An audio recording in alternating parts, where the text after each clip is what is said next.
kawan, gimana kabarnya hari ini? Jangan lupa tersenyum ya. Kali ini kita akan bahas kelanjutan keseruan dari cerita di chapter sebelumnya. Untuk yang belum menonton chapter sebelumnya, tonton dulu ya kawan. Oh ya, terima kasih untuk kalian sudah menonton video di channel Melody Cerita. Untuk membuat channel ini berkembang, jangan lupa like dan subscribe-nya ya kawan.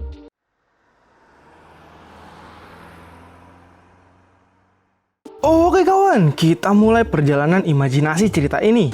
Aktifkan imajinasi kalian ya.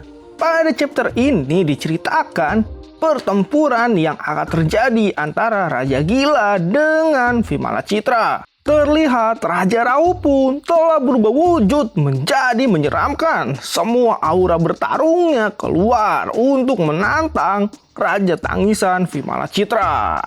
Sedangkan para dewa masih mengikuti instruksi dari Kaisar. Para dewa bertahan pada benteng dalam istana. Sedangkan Asura dengan tradisi yang berbeda sedang bertarung di luar. Tapi terlihat semua prajurit surga masih saja memanah pasukan Vimala Citra. Dan Raja Gila yang bersekutu dengan surga berhasil memenggal Raja Bandi dan Raja Karkanta. Saat ini mereka sedang di gerbang selatan untuk menantang Raja Vimala Citra. Terlihat para prajurit mereka pun sedang saling bertarung. Kunci peperangan ada pada duel antara Raja Rahu dan Raja Vimala Citra. Karena kekuatan menjadi prinsip dari tradisi tertinggi Asura. Raja pemenang berhak atas segalanya. Dan terlihat Raja Rahu dengan taringnya yang sangat panjang kali ini menantang Raja Vimala Citra. Dan Vimala Citra tidak menyangka dengan kekuatan besar Raja Rahu. Dia telah tumbuh dengan luar biasa dan membunuh dua Raja Asura lainnya. Vimala Citra pun berkata dia sangat senang karena cepat atau lambat dia sebenarnya ingin memakannya. Tapi ternyata Raja Rahu sendirilah yang memaksanya. Dan dia pun mengeluarkan wujud sesungguhnya. Perang ini terlalu membosankan baginya. Tapi Raja Rahu terlihat cukup lezat daripada para dewa lemah itu. Diceritakan dahulu Vimala Citra adalah salah satu pelayan Dewa Tenun yang sangat pintar di Istana Surgawi. Kemudian dia terusir dari surga. Dialah generasi pertama Asura yang jatuh ke dunia. Dia sangat membenci dewa yang telah melecehkannya dan berubah menjadi sangat kuat hingga menjadi Ratu Asura. Wujud asli dari Vimala Citra sangatlah cantik. Dan dia berkata dia sangat ingin sekali menikmati jiwa dari Raja Rahu. Raja Rahu pun berkata dia akan membuat Vimala Citra menjadi budak kematian. Dan Vimala Citra berkata jika bisa menghancurkan surga, dia akan sangat senang. Karena dia sangat membenci para dewa. Tapi dia tidak menyangka kalau Raja Rahu berhasil membentuk aliansi bersama surga. Seluruh Asura membenci dewa, tapi dia pengecualian. Dia bertemu dengan Gautama, mengizinkannya tinggal, bahkan membiarkannya menjadi guru dari anaknya. Raja Rahu telah melakukan banyak kesalahan, tapi yang paling fatal adalah dia mempercayai para dewa. Raja Rahu adalah Asura, akan selalu menjadi duri di mata mereka. Dan mereka pasti mengingkari janji. Dan akhirnya Raja Rahu akan kecewa padanya. Raja Rahu yang mendengar Vimala Citra banyak bicara, dia pun berkata, itu semua bukan urusannya. Sekarang hanya ada mereka berdua untuk bertarung. Sedangkan Vimala Citra berkata Raja Rahu terlalu sungguh merasa telah berada di puncak. Sekarang biarkan Raja Vimala Citra untuk menikmati hidangannya si Raja Rahu. Lalu dia pun menyerang Raja Rahu. Namun sayangnya cerita pun dibawa ke istana. Di sana terlihat salah satu prajurit menginformasikan kalau Raja Gila menang lagi. Dia memenggal Raja Karakanta. Sekarang di posisi melawan Raja Vimala Citra. Para tetua pun kaget karena keberhasilan Raja Gila.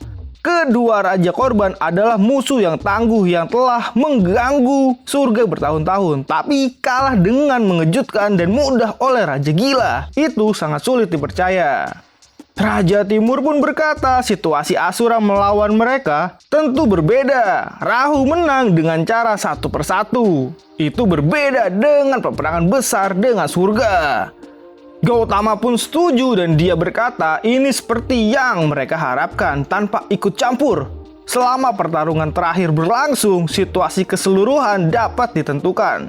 Tapi tidak terduga, Rahu berada pada tahap pembakaran jiwa Asura. Raja Barat pun berkata, Raja Gila tidak sadar dan menjadi Asura yang sangat liar. Pada tahap itu sangat berbahaya.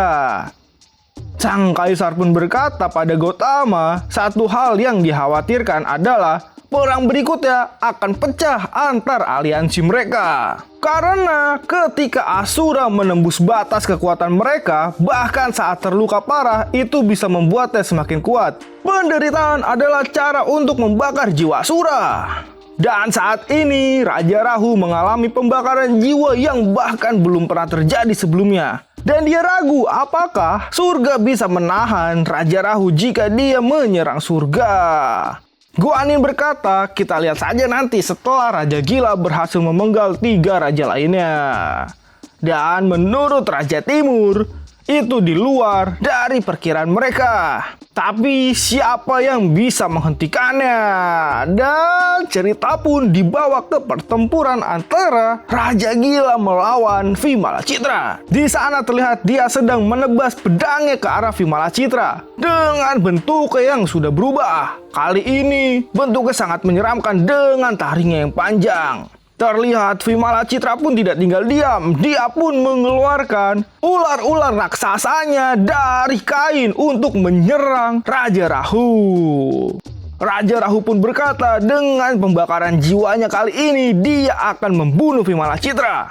Dan Vimalacitra pun berkata bahkan jiwanya tidak memiliki wujud nyata, tapi dia ingin membunuh Vimalacitra. Dan Raja Rahu menantangnya, lakukan jika bisa. Dan dia pun terus-menerus memenggal ular-ular raksasa milik Raja Vimalacitra. Dan akhirnya Raja Rahu pun terperangkap oleh kain-kain Raja Vimalacitra. Vimalacitra mengerti kalau Raja Rahu hanya menebas dan pedangnya sangatlah kuat. Dan Vimalacitra berkata kalau pembakar jiwanya lebih baik daripada Raja Rahu. Dan pedang iblisnya kali ini telah disegel ya. Lalu Vimalacitra pun menangkap Raja Rahu dengan kain-kainnya yang berbentuk kepalan tangan. Dia meminta Raja Rahu menyadari perbedaan kekuatan mereka dan dia langsung membanting Raja Rahu ke tanah. Lalu dia pun berkata kalau pembakaran jiwa adalah wujud dari jiwa Asura. Dia pun langsung memukul Raja Rahu dengan bertubi-tubi dan sangat banyak. Terlihat dampak serangannya sangatlah besar. Bahkan tanah yang ada di bawahnya sampai membentuk lubang sampai ke dasar tanah. Para prajurit surga yang melihat pun kaget karena daya hancurnya sangat mengerikan. Itu sampai menembus bawah tanah katanya. Begitu juga dengan para prajurit Asura. Mereka pun sangat terkejut karena kekuatan besar Vimalacitra. Dan saat ini Raja Gila jatuh ke dalam tanah. Lalu Vimalacitra pun berkata, kenapa Raja Rahu kali ini diam? Apa karena kobaran jiwanya telah padam? Dan di antara para Asura hanya sedikit yang mampu terbakar tanpa henti. Raja Gila membuatnya tersentuh karena kehebatannya. Raja Gila cukup berharga di matanya. Selama Raja Gila terus-menerus menembus batas, dia mampu mengalahkan Vimalacitra. Di saat itu dia akan mencapai hal-hal yang belum pernah Vimalacitra raih. Dia sangat menyukai Raja Rahu. Dia mampu membuatnya senang. Sampai sejauh ini, dialah lawan terkuatnya dari Asura. Namun, kali ini adalah akhir dari Raja Rahu. Namun tiba-tiba, Raja Rahu pun bangkit. Dia membuka matanya dengan pembakaran jiwa yang lebih besar lagi. Dia pun kembali menyerang Raja Vimalacitra. Dan Vimalacitra pun kaget karena jiwa Raja Rahu bisa meledak setelah sesaat jantungnya telah mati. Raja Rahu pun langsung mencekik Vimalacitra dan berkata tidak ada yang bisa menghentikannya. Dia pun membanting Vimalacitra ke bawah dan dia akan melampaui Vimalacitra. Vimalacitra akan mati di tangannya. Dan bukankah itu yang dia inginkan? Ternyata Raja Rahu bisa melampaui Vimalacitra. Vimalacitra pun berkata teruslah membakar jiwanya. Di dunia ini memang tidak ada lagi yang layak untuk hidup. Dan akhirnya setelah pertarungan dahsyat itu terjadi, Raja Rahu berhasil memenggal kepala Raja Vimalacitra. Dan dia pun menjadi Asura terkuat. Para prajurit Asura pun sangat senang karena Raja Rahu berhasil menang. Sedangkan para prajurit surga kaget karena Raja Rahu berhasil mengalahkan ketiga raja. Dan apakah perang antara dewa dan Asura benar-benar berhenti? Lalu istri Raja Rahu pun memanggil Raja Rahu dan mengingatkan janji aliansi mereka. Namun Raja Rahu pun tidak mau berhenti karena baginya ini baru pemanasan saja. Dan dia pun mendekati benteng abadi emas milik surgawi. Dia dengan kekuatannya menghancurkan tembok abadi itu tanpa menyentuhnya. Dan kekuatan itu sangatlah besar sampai-sampai semua prajurit surgawi terpental. Salah satu prajuritnya pun berkata kepada istrinya Huji, Raja telah membuka jalan. Dan bukankah itu berarti dewalah selanjutnya? Dan Huji pun berkata Raja Rahu telah terluka parah. Di saat ini jiwanya sedang mendorong pembakaran jiwa Asura melampaui batas. Dan dia sekarang tidak terkendali. Dan ini memang belum berakhir, dia tidak akan berhenti. Tantangan apapun hanya akan membuat jiwa raja semakin terbakar. Ini adalah keadaan gila yang tidak terkendali. Dia akan membunuh para dewa dan ketika dia tidak ada yang bisa dibunuh, maka para Asura lah yang akan dia bunuh. Namun tiba-tiba datanglah Sumo, sang anak raja, menghentikan sang Raja Rahu. Sumo pun membawa dua pisaunya ke arah Raja Rahu. Namun Raja Rahu pun memukul Sumo. Sumo pun berkata Gautama telah bersikeras memperbaiki keadaan Asura. Dan apakah ayahnya lupa pada janji aliansinya? Dan dia meminta ayahnya untuk berhenti dan menepati janjinya.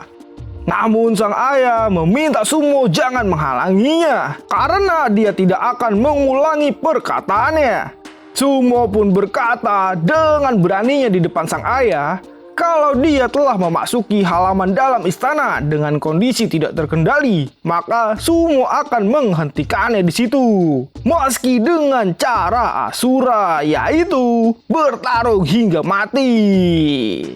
Lalu cerita pun selesai sampai di sini kawan. Kita langsung lanjut ya ke video selanjutnya. Ini seru banget sih. Terima kasih juga untuk like dan subscribe kalian. Dan sampai jumpa.